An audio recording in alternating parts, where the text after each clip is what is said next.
ছয়টা বড়ি খাওয়া আছে। ছেলের কাছে ফোন দিছে, ছেলে বলছে আমি আসি। সে কথা আর অন্য ছেলে পেলে আসে ঘরের মধ্যে ঢুকছে। আমাদের দাবি হচ্ছে যে যারা এই কুকর্মে লিপ্ত ছিল তাদের ফাঁসি দেয়। গাইবান্ধার সাগাটা উপজেলা,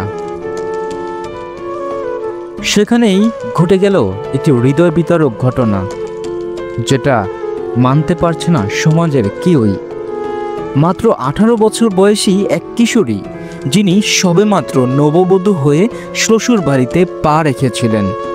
বিয়ের মাত্র একদিন পরই বাসর রাতে তাকে করা হলো নির্মম সংঘবদ্ধ ধর্ষণ। সুখের স্বপ্নে ভরা প্রথম রাত মুহূর্তেই রূপ নিল বিভীষিকায়। ঘটনাটি ঘটে 28 আগস্ট রাত সাগাটা উপজেলার কামালের পাড়া ইউনিয়নের ওসমানের পাড়া গ্রামে। পরদিন শারীরিক অবস্থার অবনতি হলে নববধূকে প্রথমে গোবিন্দগঞ্জ উপজেলা স্বাস্থ্য কমপ্লেক্সে ভর্তি করা হয়। কর্তব্যরত চিকিৎসক ফাহাদ আল আসাদ জানান, ওই তরুণীর শরীরে ধর্ষণ ও শারীরিক নির্যাতনের স্পষ্ট আলামত পাওয়া গেছে।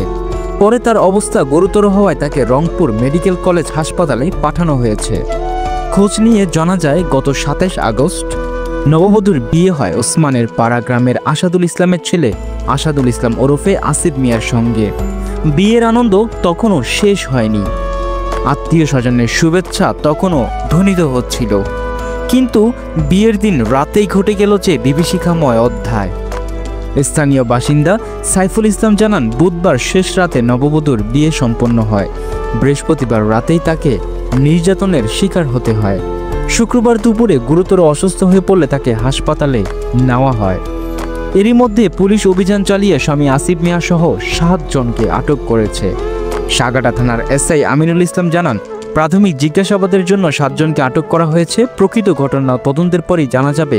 আটকদের বিরুদ্ধে আইনি প্রক্রিয়া চলছে।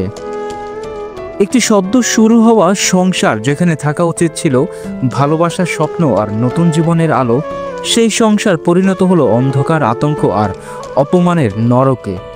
একটি তরুণী যার জীবনের প্রথম রাতেই শেষ হলো রক্তক্ষরণে ও আর্তনাদে, এখন হাসপাতালের শয্যায় সে মৃত্যুর সঙ্গে লড়ছেন।